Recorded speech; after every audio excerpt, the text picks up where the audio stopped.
शामिल होने के लिए प्रभु ने कृपा मौका अनुग्रह दिखा, इसके लिए प्रभु को कोटि कोटि धन्यवाद। आइए प्रार्थना करेंगे, आंख बंद कीजिए, सिर झुकाएंगे। Hallelujah hallelujah, stotram. स्वर्गीय पिता, धन्यवाद परमेश्वर, नासरी यीशु मसीह नाम में पप्पा आपकी उपस्थिति के लिए धन्यवाद। पिता हमारा बीच में आप है पप्पा, धन्यवाद आपके अनुग्रह की सिंहासन में सामने हम खड़े होने के लिए हमारे जीवन में मौका दिया पप्पा, कोटि कोटि धन्यवाद। नासरी यीशु मसीह नाम में हम स्तुति करते पप्पा। आज का यूथ मीटिंग पप्पा आपके अनुग्रह की हाथों में हम सौंप रहा हूँ पप्पा, शुरुआत से लेकर अंत तक आपके अनुग्रह के द्वारा, आत्मा के द्वारा होने के लिए सहायता कीजिए पिता। आपके लोगों को ब्लेस कीजिए पप्पा, हालेलुया। और आज का जो भी होने वाला है प्रभु, हालेलुया, आपकी अनुग्रह के द्वारा, आत्मा के द्वारा हो जाए इन जीसस ने। प्रभु सभी जवानों को इस्तेमाल कीजिए पप्पा, हालेलुया। आपकी ओर से आया वो बात प्रकट करने के लिए आपने जो दिया है प्रभु, आपके अभिषेक के द्वारा बात करने के लिए हालेलुया सहायता कीजिए पप्पा, हालेलुया। इस पूरा जगह को यीशु की रक्त के द्वारा शुद्ध हो जाए इन जीसस नेम, हालेलुया।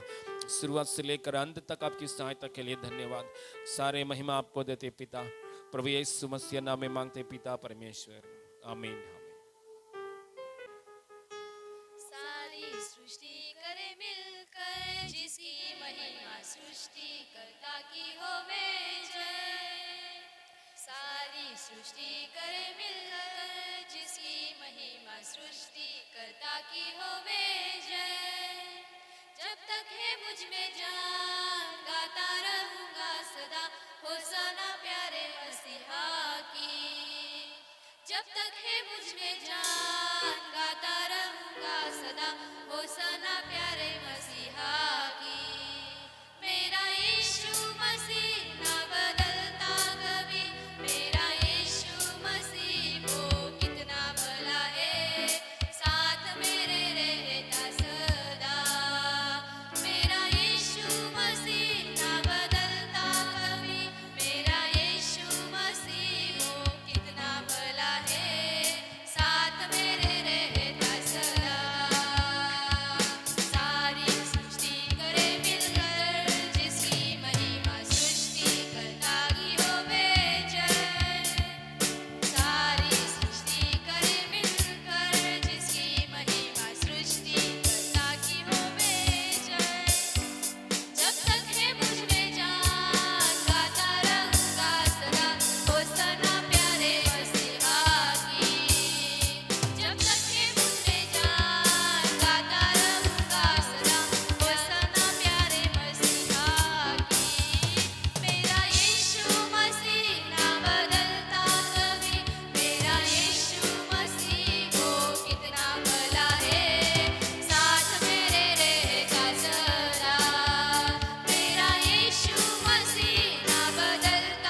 लेकर होके आए हैं। तो आइए इस समय में हम लोग सिया प्रोग्राम का आगे बढ़ेंगे प्रार्थना के साथ।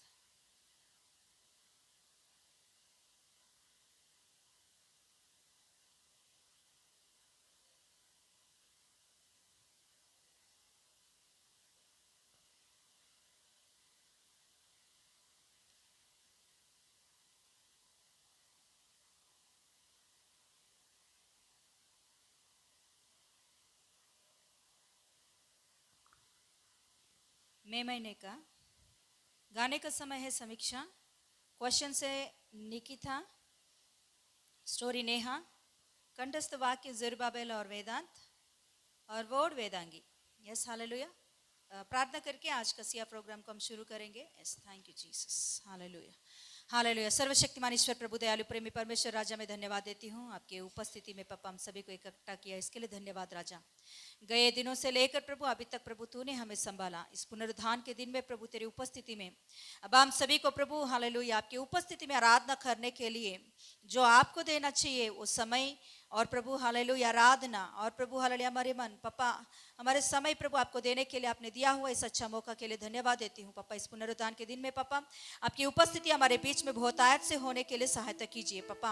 अब हालेलुया पूरा जगह को कंप्लीट पवित्र आत्मा परमेश्वर अपने कंट्रोल में ले ले। पूरा सराउंडिंग्स को पवित्र आत्मा खुद अपने कंट्रोल में ले ले ताकि शैतान की सारे सोच और प्लान यीशु के नाम से नष्ट हो जाए। परमेश्वर उठे और उनके शत्रु यीशु के नाम से तितर बितर हो जाए राजा। अब हालेलुया और आज का यूथ मीटिंग में प्रभु सिया प्रोग्राम को प्रभु तेरे हाथों में हम समर्पण करते हैं राजा। अब जवान बच्चों को प्रभु आपकी आत्मा के द्वारा पापा आपने दिया हुआ उनके अंदर रखा हुआ हर एक हालेलुया ओ खूबियत को प्रभु हालेलुया आपकी आत्मा के द्वारा बाहर लेकर आइए और प्रभु आपकी महिमा के लिए खड़ा कीजिए राजा। अब हालेलुया आज का जो जितने भी प्रभु हालेलुया बच्चे प्रभु शामिल होने वाले हैं सभी को आप आशीषित कर राजा आपकी महिमा के लिए खड़ा कर आपकी आत्मा के द्वारा इस्तेमाल होने के लिए सहायता कर। सारे आदर महिमा आपको ही देते हुए यीशु मसीह की सामर्थी नाम में मांगते पिता परमेश्वर आमीन। बोलेंगे आमीन हालेलुया और एक बार हालेलुया आवाज उठाकर हालेलुया। यस हालेलुया प्रभु का महिमा मिले। आइए इस समय में गाने से शुरू करेंगे समीक्षा। Praise the Lord. आज सीए प्रोग्राम में मेरा सॉन्ग है। मेरा नाम समीक्षा है। थोड़ा स्लो से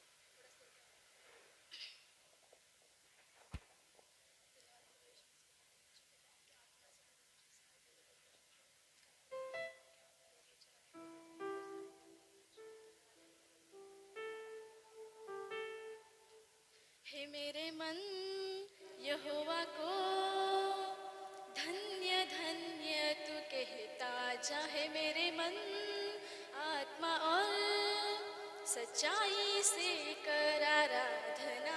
है मेरे मन यहोवा को धन्य धन्य तू कहता जा। है मेरे मन आत्मा और सच्चाई से कर आराधना। जब से यीशु तू मिला है तू ही मेरी जीने की वजह है।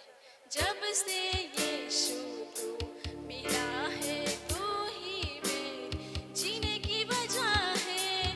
मेरा ईमान है वो शहर जो पर्वत पर बसा।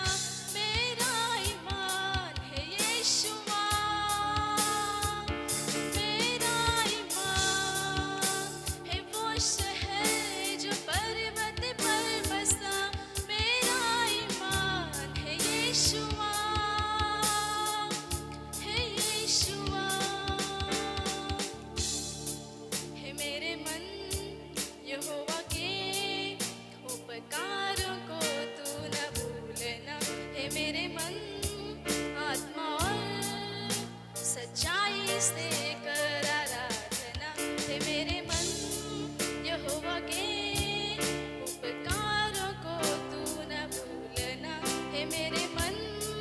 जब तक है जान हर सांस से कर तू शुक्रिया।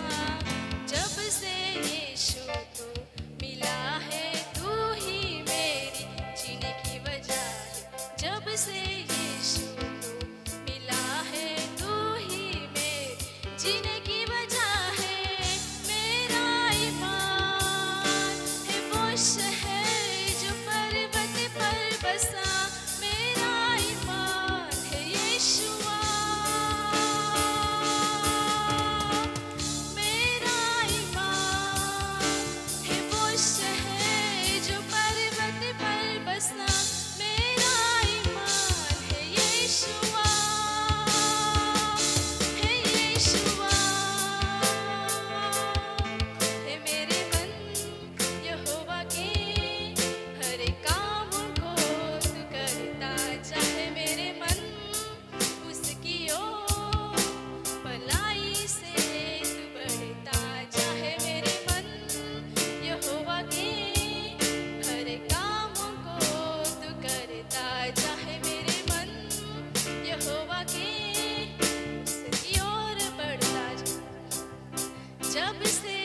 यीशु तू मिला है, तू ही मेरी जीने की वजह। जब से यीशु तू मिला है, तू ही मेरी जीने की वजह है। मेरा ईमान है वो शहर जो पर्वत पर बसा, मेरा ईमान है यीशुआ। मेरा ईमान है रोशनी जो छिपाए ना छिपे, मेरा ईमान है यीशुआ, है यीशुआ।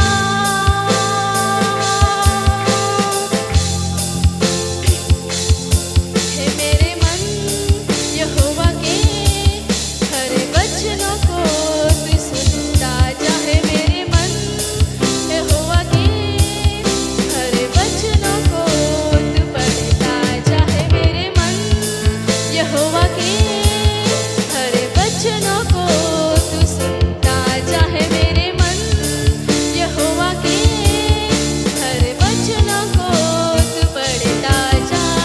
जब से यीशु तू मिला है, तू ही मेरी जीने की वजह है। जब से यीशु तू मिला है, तू ही मेरी जीने की वजह है। मेरा ईमान है वो शहर जो पर्वत पर बसा, मेरा ईमान है यीशुआ। मेरा ईमान है वो शहर जो पर्वत पर बसा, मेरा ईमान है यीशुआ, है यीशुआ। यीशु है खुदा, यीशु है खुदा, यीशु बादशाह, यीशु बादशाह।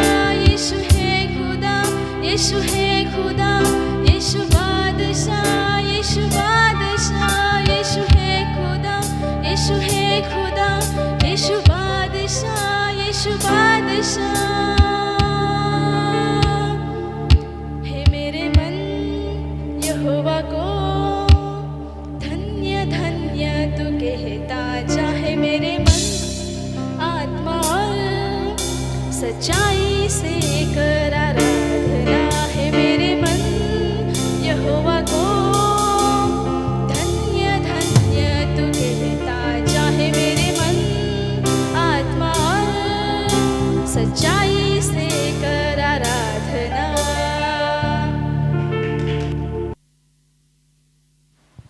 Praise the Lord.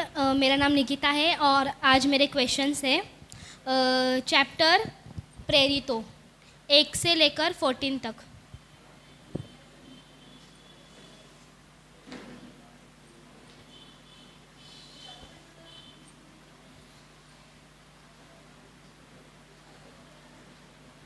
चकोली चकोली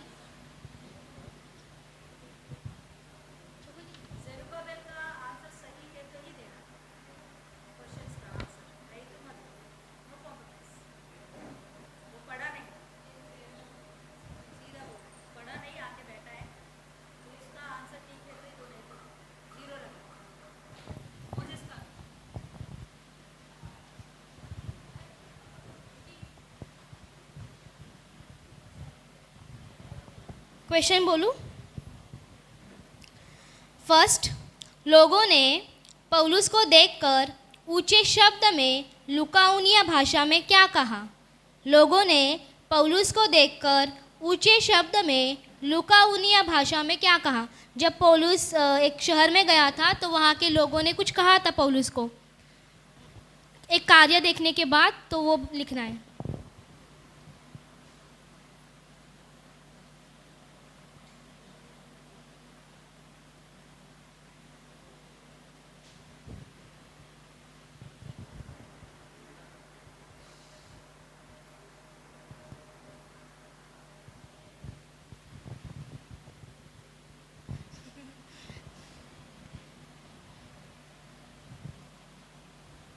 सेकंड बोलूं। पतरस बंदी गृह से निकलने के बाद सीधे किसके घर पे आया? जहाँ सब लोग मिलकर प्रार्थना कर रहे थे। वो किसका घर था?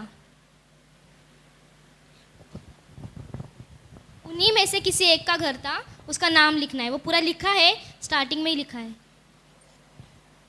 पतरस बंदी गृह से निकलने के बाद सीधे किसके घर पे आया जहाँ सब लोग मिलकर प्रार्थना कर रहे थे?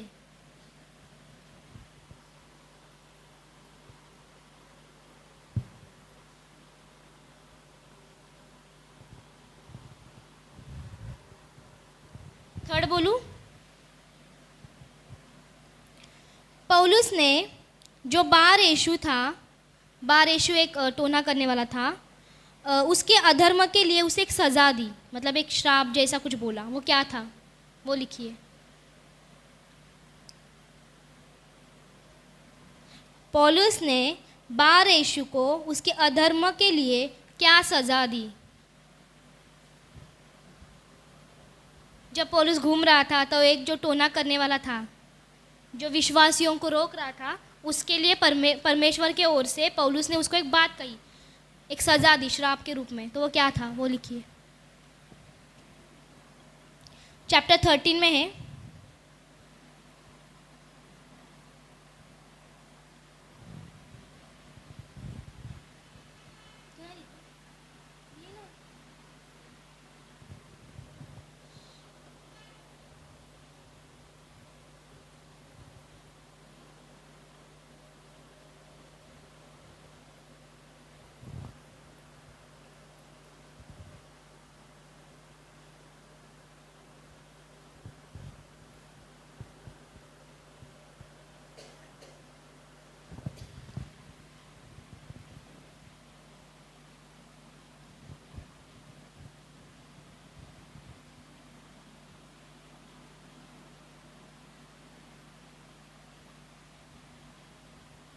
नेक्स्ट बोलूं? सबसे पहले जो अन्य जाति यहूदी नहीं था जिसने उद्धार पाया, उसका नाम लिखिए। एकदम फर्स्ट अन्य जाति जिसने उद्धार पाया, परमेश्वर के वचन को माना, उसका नाम लिखिए। सबसे पहला अन्य जाति जिसने उद्धार पाया अपने परिवार के पूरा साथ में, उसका नाम लिखिए।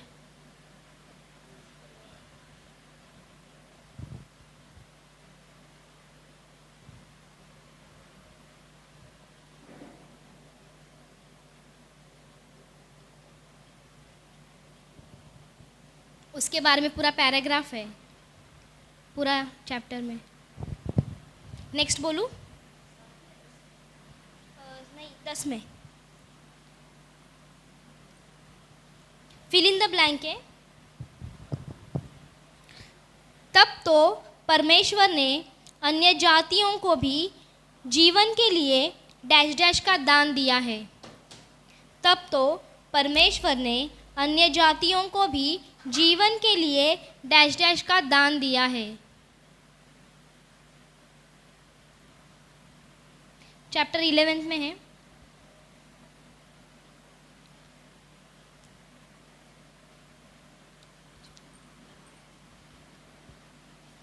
एक ही फिल इन द ब्लैंक है।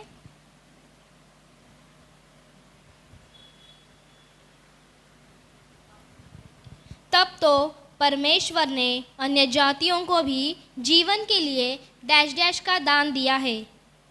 Reference 11 chapter.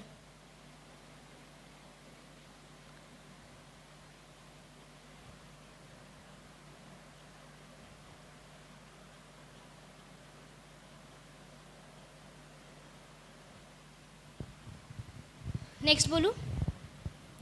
शाऊल के लिए प्रार्थना करने के लिए प्रभु ने किसको भेजा?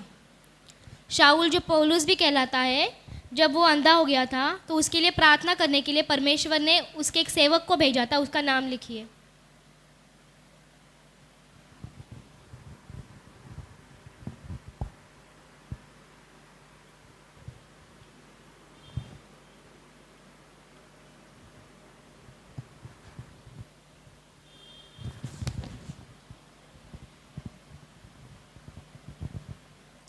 शाऊल के लिए प्रार्थना करने के लिए प्रभु ने किसको भेजा? कुश देश का अधिकारी जिसने उद्धार पाया उसका वर्णन कीजिए। मतलब बाइबल में कुछ लिखा है उसके बारे में कि वो क्या करता था, वो कहाँ से है, तो उसका एक वर्णन कीजिए। शॉर्ट में जो लिखा है वही लिखिए। कुश देश का अधिकारी, उसका वर्णन कीजिए। उसका पोजीशन क्या था, वो कहाँ पर काम कर रहा था, वो लिखिए। किस देश में से था वो।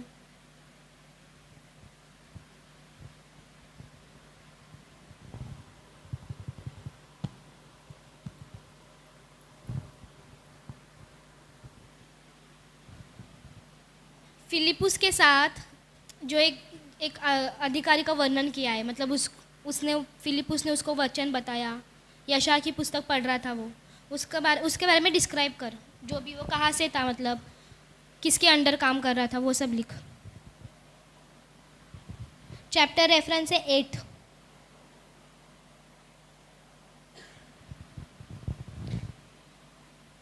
नेक्स्ट बोलूं। कलीसिया में सेवा कार्य के लिए 7 पुरुष चुने गए, उनके नाम लिखिए। उसमें आधे आधे लिखोगी तो भी चलेगा, बट थोड़ा सा मैच करो, थोड़ा बहुत। कलीसिया में सेवा कार्य के लिए 7 पुरुष चुने गए, उनके नाम लिखिए।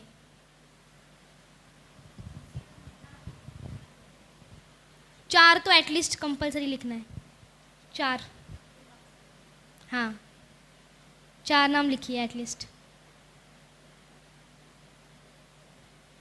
उसमें 2 नाम तो बहुत इजी है।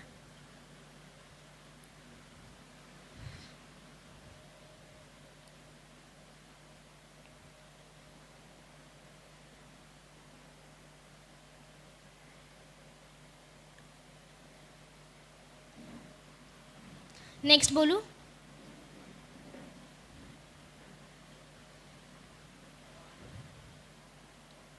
फिल इन द ब्लैंक है। प्रभु और उसके मसीह के विरोध में पृथ्वी के डैश डैश खड़े हुए और डैश डैश एक साथ इकट्ठे हो गए। प्रभु और उसके मसीह के विरोध में पृथ्वी के डैश डैश खड़े हुए और डैश डैश एक साथ इकट्ठे हो गए।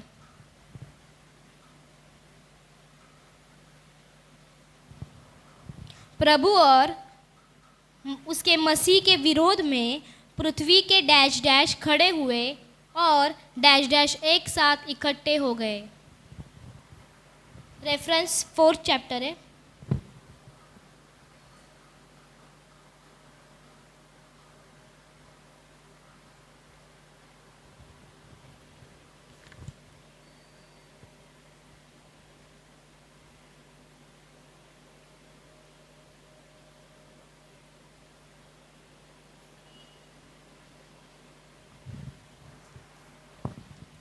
नेक्स्ट बोलूं।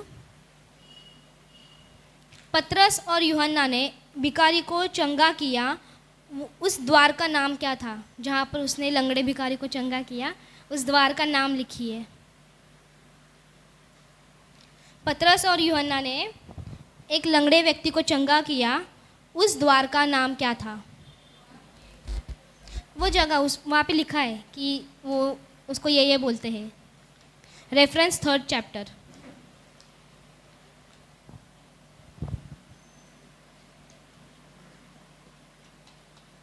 किती झाले? 10 झाले। एक बताओ एक्स्ट्रा। इजी बोल रही हूँ, बहुत इजी है। पतरस के प्रचार में कितने लोगों ने उद्धार पाया?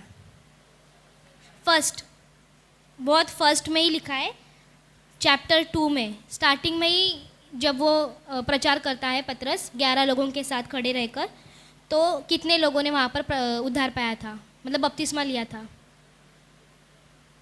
कुठला वचन? लोगों ने पौलुस को देखकर ऊंचे शब्द में लुकाउनिया भाषा में क्या कहा? भाषा मतलब हिंदी में ही लिखा है, जो भी लिखा है, बस वो कुछ एक्शन देखने के बाद उन्होंने पौलुस को एक बात कही, तो वो बात क्या है? हाँ, पौलुस, हाँ, दोनों को बोला। थर्ड काय प्रश्न होता? 12 येशूचा। पौलुस ने बार यीशु को उसके अधर्म के लिए क्या सजा दी?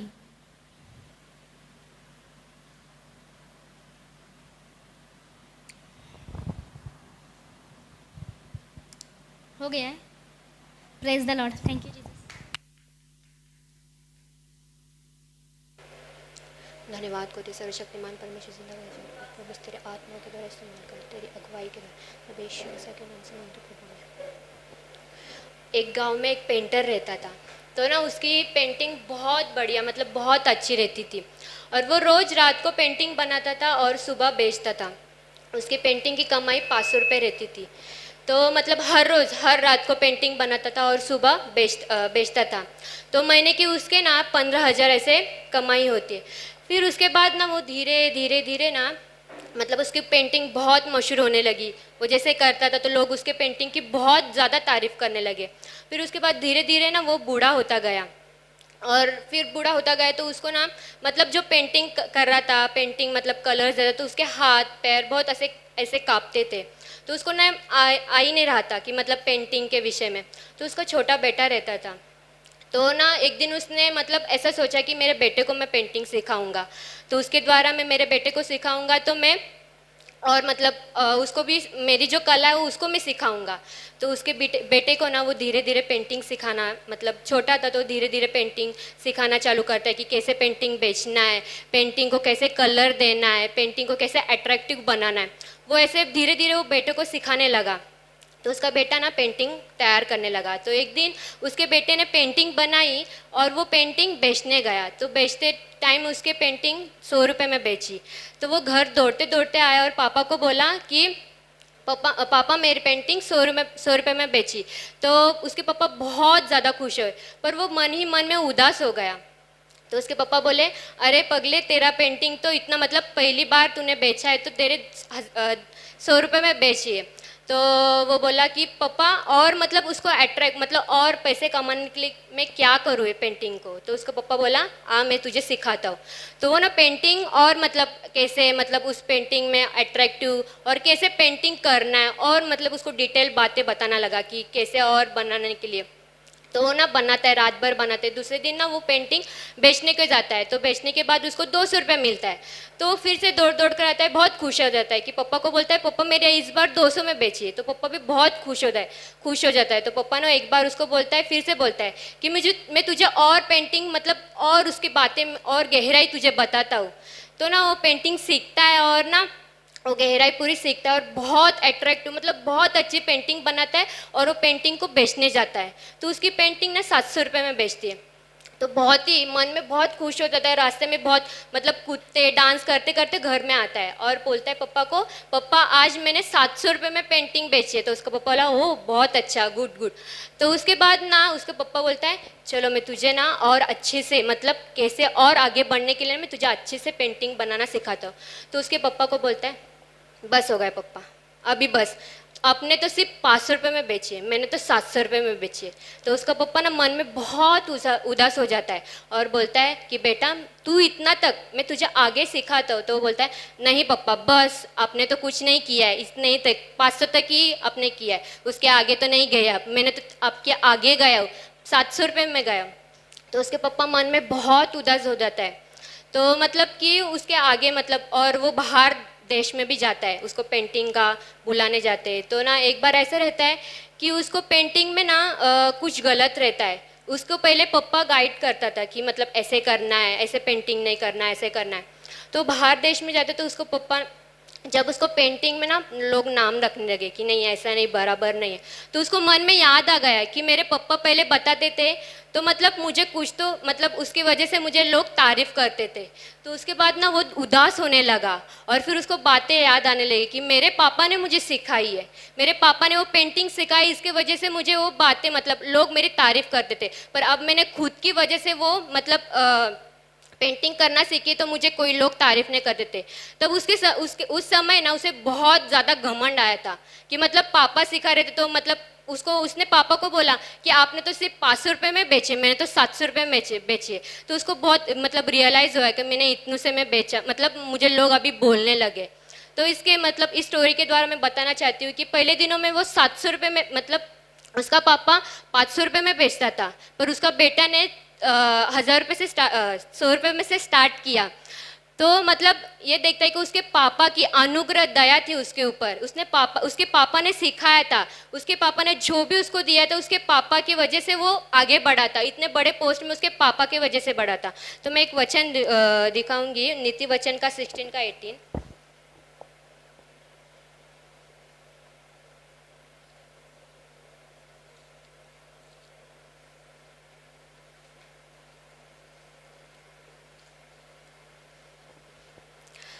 विनाश से पहले गर्व और ठोकर खाने से पहले घमंड आता है।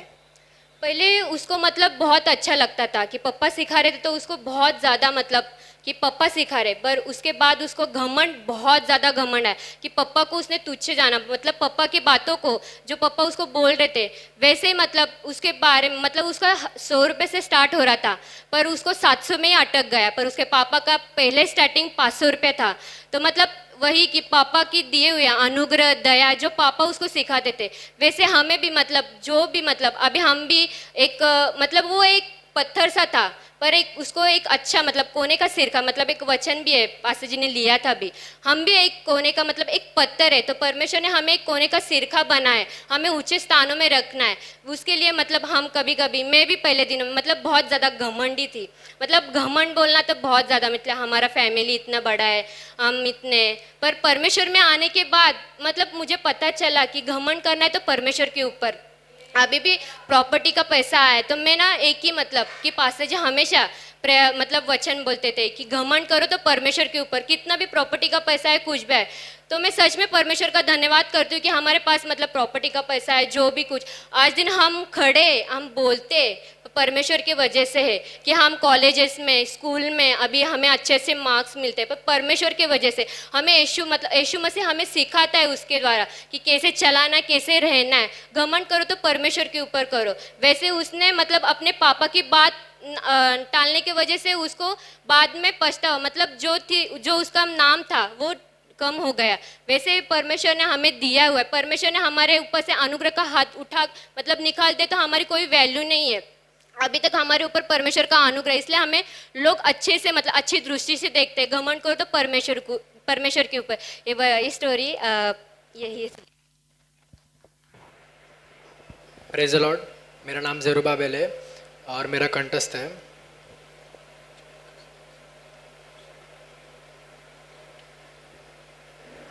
If you love me, keep my commandments. John 14:15.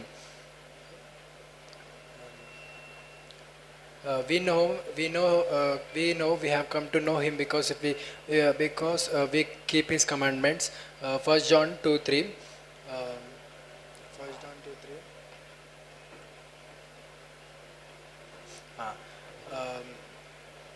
If you keep the commandments, you will remain in my love. If you keep the commandments, you will remain in my love. John 15:10. John 15:10. Whoever keeps my commandments keeps life. Proverbs 19:16. Proverbs 19:16. If you keep my commandments, you will never see death. You will never see death. John 8:51. John 8:51. Be careful and keep these commandments and the laws. Joshua 22:5. Children, obey your parents. Children, obey your parents in the Lord. Ephesians 6:1. Keep the father's commandments and mother's teaching. Proverbs 6:20. Proverbs 6:20. Obedient children do not conform in the evil desires. First Peter 1:14. First John 1:14. Whoever does the will of the God will enter the kingdom of heaven. Matthew 7:21. Hallelujah, praise the Lord. सबको प्रभु के नाम से नमस्कार। मेरा नाम वेदांगी है और आज मेरा प्रचार है। हम सब जन एक वचन निकालेंगे, इब्रानियों 11 का 31, पेज नंबर 314। इब्रानियों 11 का 31 पेज नंबर 314। मैं पढ़ रही हूँ। विश्वास ही से राहाब वेश्या आज्ञा न मानने वालों के साथ नष्ट नहीं हुई, इसलिए कि उसने भेदियों को कुशल से रखा था। हम सब जन 2 मिनट के लिए 1 मिनट के लिए प्रेयर करेंगे कि परमेश्वर इस वचन के थ्रू मुझसे बातें कर। Hallelujah, hallelujah. अनुग्रहकारी परमेश्वर पिता, धन्यवाद करती यीशु मसीह, आज अपने सहायता किया पापा, धन्यवाद। वचन बांटने के लिए कृपा दिखाए प्रभु, आपकी ओर से मुझे चलाइए परमेश्वर, सबसे बात कीजिए, मुझसे बात कीजिए, चुप कीजिए, यीशु के नाम में मांगते पिता, आमीन। अभी यहाँ पर हम सब ने वचन पढ़ा है कि राहाब के बारे में यहाँ पर मतलब वचन लिखा गया है कि राहाब वेश्या, ऐसा उसका इंट्रोडक्शन यहाँ पर ऐसा लिखा हुआ है कि हम सुनते, हम सभी को मोस्ट ऑफ पता है राहाब के बारे में स्टोरी, कि राहाब एक ओल्ड टेस्टामेंट के समय की एक स्त्री है जो जब इज़राइली लोग मिस्र में से छुड़ाए गए थे और वो मतलब अपने प्रतिज्ञात भूमि के पास, मतलब मिस्र से लेकर कनान तक जा रहे थे, वो ड्यूरेशन में मतलब वो जब शहर जीते जीते जा रहे थे, वहाँ पर यरीहो की दीवार, एक मतलब यरीहो शहर रहता है, तो यरीहो शहर में बहुत सारे लोग रहते हैं, पर वहाँ की ये स्त्री है जिसका इंट्रोडक्शन ही ऐसा दिया है कि राहाब वेश्या। हमें भी यहाँ पर भी ऐसा इंट्रोडक्शन दिया है और यहोशू में भी हम ऐसा इंट्रोडक्शन उसके बारे में देखते हैं कि इसका मतलब उसका कैरेक्टर या उसका मतलब क्या काम है हमको समझ में आ जाता है कि गलत किसी तो कामों में है वो। पर यहाँ पर उसके बारे में हम जानते कि यहोशू, जब यहोशू के किताब में लिखा हुआ है कि वो लोग निकल कर, मतलब वहाँ से निकल कर, मिस्र से निकल कर जब रास्ते में ही थे तो वो लोग वो 2 भेदियों को उस शहर में भेजते, यहूदी यरीहो के शहर में भेद लेने के लिए एज अ स्पाई उनको भेजा जाता है। तो वहाँ पर जाने के बाद वो 2 स्पाई लोग जो भेदी रहते हैं वो राहाब के घर में रुकते, और राहाब के घर पे मतलब रुकते यानी कि वो घुस जाते हैं, और राहाब उनको छुपा रखती है, और छुपाने के बाद वहाँ पर कुछ लोग भी आते हैं देखने के लिए कि राहाब के घर में तो नहीं है करके, पर राहाब वहाँ पर उनको नहीं बताती कि हाँ मैंने छुपाया करके उनको। वो बोलते कि शायद वो आगे चले गया, पहले यहाँ पर थे अभी नहीं है। तो वहाँ पर हम देखते हैं कि राहाब परमेश्वर के बारे में, बाद में वो भेदी जब बाहर निकल के आते हैं उसके से बात करने के लिए, तो वो क्या बोलते हैं हम देखेंगे। यहोशू की किताब निकालेंगे हम सब जन, 2:8 में पढ़ेंगे हम। 8 से भी लिखा हुआ पूरा वो 4-5 वचन उसके मतलब परमेश्वर के बारे में, वो राहाब क्या जानती है वो लिखा है। मैं पढ़ रही हूँ। ये लेटने न पाए थे कि वह स्त्री छत पर इनके पास जाकर इन पुरुषों से कहने लगी, मुझे तो निश्चय है कि यहोवा ने तुम लोगों को यह देश दिया है और तुम्हारा भय हम लोगों के मन में समाया है। इस देश के सब निवासी तुम्हारे कारण घबरा रहा है, क्योंकि हमने सुना है कि यहोवा ने तुम्हारे मिस्र से निकलने से समय तुम्हारे सामने लाल समंदर का जल सुखा दिया, और तुम लोगों ने सिहोन और ओग नामक यरदन पार रहने वाले एमोरियों के दोनों राजाओं का सत्यानाश कर डाला। यह सुनते ही हमारा मन पिघल गया और तुम्हारे कारण किसी के जी में जी न रहा, क्योंकि तुम्हारा परमेश्वर यहोवा ऊपर के आकाश का और नीचे की पृथ्वी का परमेश्वर है। अभी यहाँ तक हमने जो रीड किया उससे हमें क्लियरली समझ में आता है कि राहाब को परमेश्वर यहोवा, या अभी हम बोलते हैं यीशु मसीह, उनके बारे में उसने पूरा मेडिटेशन किया है। अगर हम सही से उस चीज़ को समझ पा रहे, रीड कर रहे, तो वो स्टेप बाय स्टेप सभी जो सिचुएशंस के पहले इनको मतलब इस देश को लिया, फिर इन राजाओं को मारा, लाल समुंदर को पार किया, ये सब स्टेप बाय स्टेप चीज़ें हुई हैं, एक ही साथ हुई रहती। तो हम बोलते इंडिया और पाकिस्तान का वॉर हुआ तो हम एक ही बार के बारे में बोलते, पहले से बोलने लगेंगे हम तो हमें आएगा नहीं आएगा, हमें इतना याद नहीं रहता है। पर ये भी स्टेप बाय स्टेप हुई चीज़ें हैं।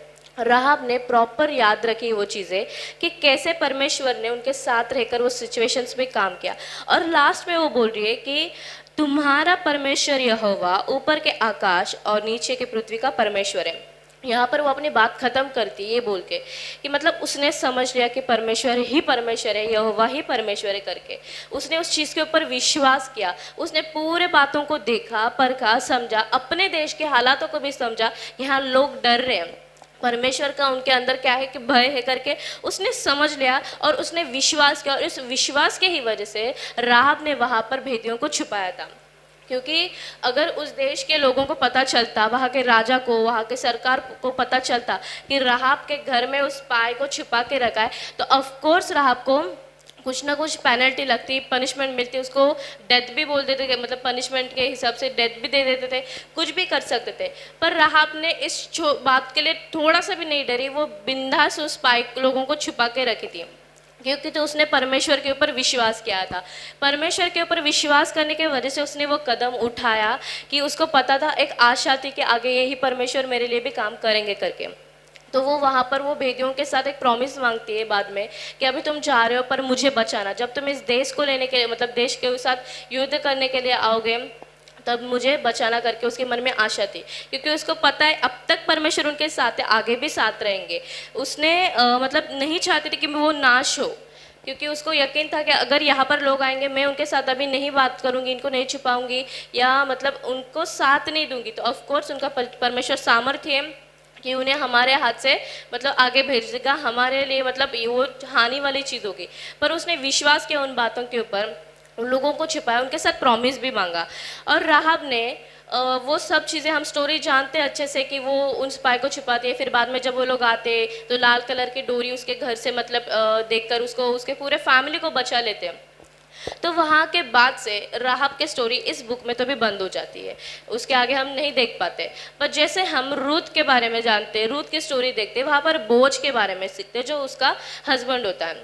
और मत्ती सुसमाचार में भी हम जो वंशावली है उसमें राहाब का नाम देखते हैं कि राहाब रूथ और मतलब इशे दाऊद उनके ही घराने की एक स्त्री बन गई। क्यों? तो इन लोगों में से उसने जब बचाई गई, उन लोगों में से शादी की, उसने अपने पुराने लाइफ को छोड़ दिया पूरा। अगर वो वैसे ही लाइफ जीते थे तो उसका परिणाम उसके बच्चे के ऊपर ऑफ कोर्स होता था, जो भी बच्चे रहते थे उसके ऊपर होता था। पर बोझ के बात के ऊपर से हमें ये समझ आता है कि राहाब ने अपनी पिछली जिंदगी को छोड़ दिया था, क्योंकि जैसे पुराने रिचुअल्स होते थे, रूथ एज अ मतलब मैरिज प्रपोजल लेकर बोअज के पास जाते, तब वो उसके पैरों के पास जाके रात भर रहती है, पर वहाँ पर बोअज देखता है पर उसको टच तक नहीं करता है। तो मतलब इस चीज़ से हमें समझ में आता है कि बोअज के ऊपर उसने कैसे परवरिश की है।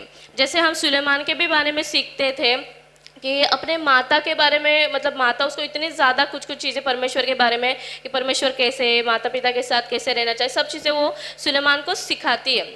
और मतलब परमेश्वर का भय माना, परमेश्वर से प्रेम करना वो सिखाती है। वैसे राहाब ने भी परमेश्वर के बारे में खुद भी अच्छे से समझे, अपने बेटों को भी समझाया। इस चीज़ से हमें अच्छे से समझ आता है कि राहाब ने अपने मतलब जो पास्ट लाइफ है वो छोड़ दिए पूरी।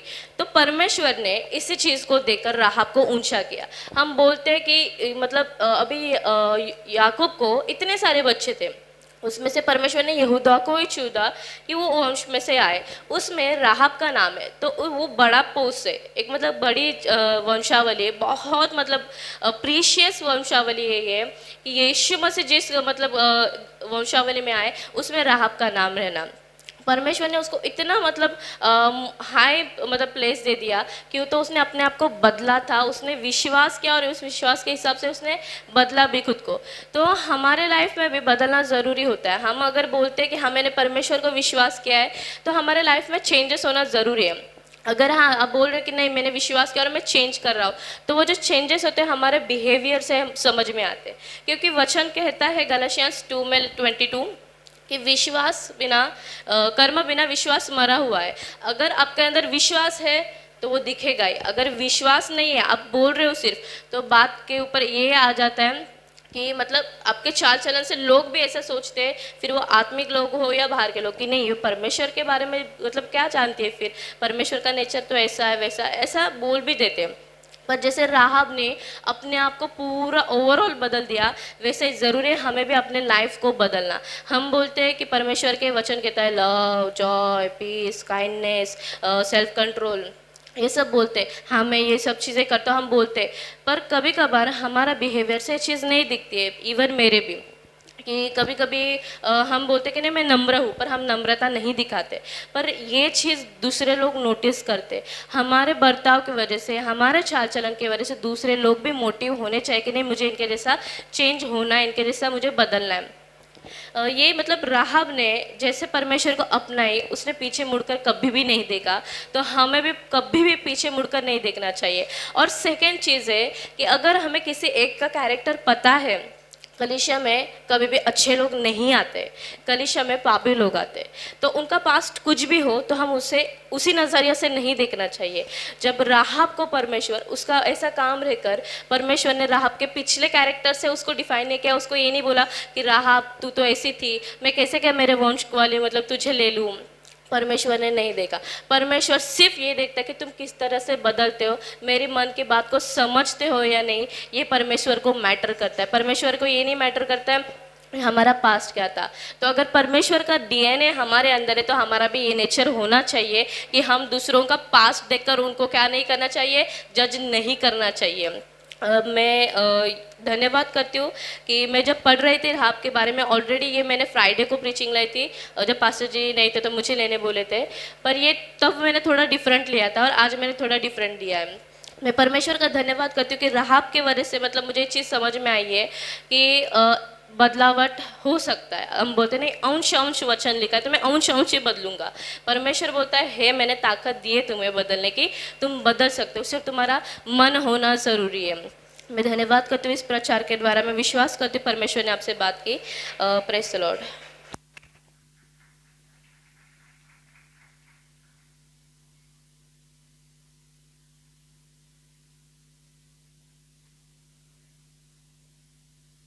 Hallelujah, hallelujah. ताली बजाएंगे एक बार सब बच्चों के लिए, जितने लोगों ने आज दिन प्रभु के अनुग्रह से सिया में शामिल हुए हैं, सभी लोगों के लिए प्रभु का महिमा मिले, प्रभु का महिमा मिले, प्रभु का महिमा मिले। हालेलुया। और भी बच्चों को प्रभु इस्तेमाल करे यीशु के नाम से। हालेलुया। गाने से लेकर प्रचार तक सभी बातों में पवित्र आत्मा परमेश्वर ने बच्चों को सहायता किया। मैं विश्वास करती हूँ प्रभु को महिमा मिले। Yes, hallelujah. तो नेक्स्ट मंथ वेदांत का क्वेश्चंस है, अंकिता का स्टोरी, मोजेस, कंठस्थ, Bhavesh brother, Subhash brother, word sharer. Okay, मुझे वो पूरा आज ही पोस्ट करना चाहिए। किसकी मोबाइल लेगी मैं नहीं जानती, समझ में आया? ओके, प्रेयर करेंगे, आंख बंद करें। Hallelujah, hallelujah. सर्वशक्तिमान ईश्वर प्रभु दयालु प्रेमी परमेश्वर, आज मैं धन्यवाद देती हूँ आज का हालेलुया सिया प्रोग्राम में आपकी उपस्थिति के लिए कोटि कोटि धन्यवाद। पापा आपकी महिमा के लिए प्रभु, आपकी दया और अनुग्रह को प्रभु बहुतायत से आपके बच्चों के ऊपर आपने उंडेला। धन्यवाद देती हूँ प्रभु यीशु मसीह। हालेलुया। समीक्षा को आपने इस्तेमाल किया, इन बातों के लिए मैं धन्यवाद देती हूँ प्रभु। हालेलुया। और प्रभु जेरुब्बाबेल को आपने इस्तेमाल किया कंठस्थ के लिए प्रभु यीशु मसीह। मैं ब्लेस कर रही हूँ, ब्लेस कर रही हूँ यीशु मसीह की सामर्थ्य नाम में। और प्रभु निकिता के प्रभु क्वेश्चंस के लिए प्रभु तूने इस्तेमाल किया, मैं धन्यवाद देती हूँ प्रभु। आपकी बेटी के विषय में ब्लेस कर रही हूँ यीशु मसीह की सामर्थ्य नाम में। हालेलुया। और प्रभु हालेलुया, हालेलुया प्रभु, हालेलुया। स्टोरी के लिए, नेहा के लिए मैं धन्यवाद देती हूँ प्रभु। अब घमंड करना है तो मसीह के ऊपर ही घमंड करो। हाँ प्रभु, अच्छा स्टोरी बताने के लिए प्रभु आपकी बेटी को आपने इस्तेमाल किया, आत्मा के अनुसार, आत्मा के अगुवाई में रहकर प्रभु बताने के लिए आपने सहायता की। इस बातों के लिए मैं धन्यवाद देती हूँ। और प्रभु वेदांगी के लिए मैं धन्यवाद देती हूँ। राहब का विश्वास की वजह से हमको भी प्रभु अब विश्वास को सीखना और उसमें कामों में लगाने के लिए प्रभु हालेलुया। विश्वास के बिना हालेलुया, ओ हालेलुया प्रभु हालेलुया, काम व्यर्थ है, काम के बिना विश्वास व्यर्थ है राजा। अब ऐसे बातों को सीखने के लिए और प्रभु, और राहब ने अपनी जिंदगी को बदल कर एक नया जिंदगी को प्रभु मसीहा में अब एक नया जिंदगी को बिताने के लिए प्रभु तूने खड़ा किया। उसी के कारण प्रभु, ओ प्रभु हालेलुया, ओ यीशु मसीह की वंशावली में गिनी गई है राजा। यीशु मसीह अपने हालेलुया अनुग्रह में आने के लिए सहायता किया, इसके लिए धन्यवाद देती हूँ। आज का दिन प्रभु हमारे जीवनों में भी प्रभु हालेलुया, ओ हालेलुया, अपने जिंदगी को प्रभु पुराने बातों को भूलकर, पुराने आदतों को भूलकर, पुराने स्वभाव को छोड़कर मसीह हम एक नया जिंदगी जीते वक्त हालेलुया आगे बढ़ने के लिए सहायता कीजिए राजा। इन सारे प्रभु हालेलुया बातों के द्वारा आपने महिमा पाया, मैं धन्यवाद देती हूँ प्रभु। आपको ही महिमा मिले, आपको ही महिमा मिले। नेक्स्ट हालेलुया मंथ में प्रभु सिया प्रोग्राम में जितने लोगों का नाम दिया गया है उन सभी को प्रभु तेरी आत्मा से बढ़कर इस्तेमाल कर सारे आदर महिमा आपको देते हुए यीशु मसीह की सामर्थ्य नाम में मांगते पिता परमेश्वर, आमीन। बोलेंगे आमीन, आमीन, आमीन। Thank you Jesus. यीशु रक्तम जय, यीशु रक्तम जय, यीशु रक्तम संपूर्ण विजय। आमीन। Thank you Jesus.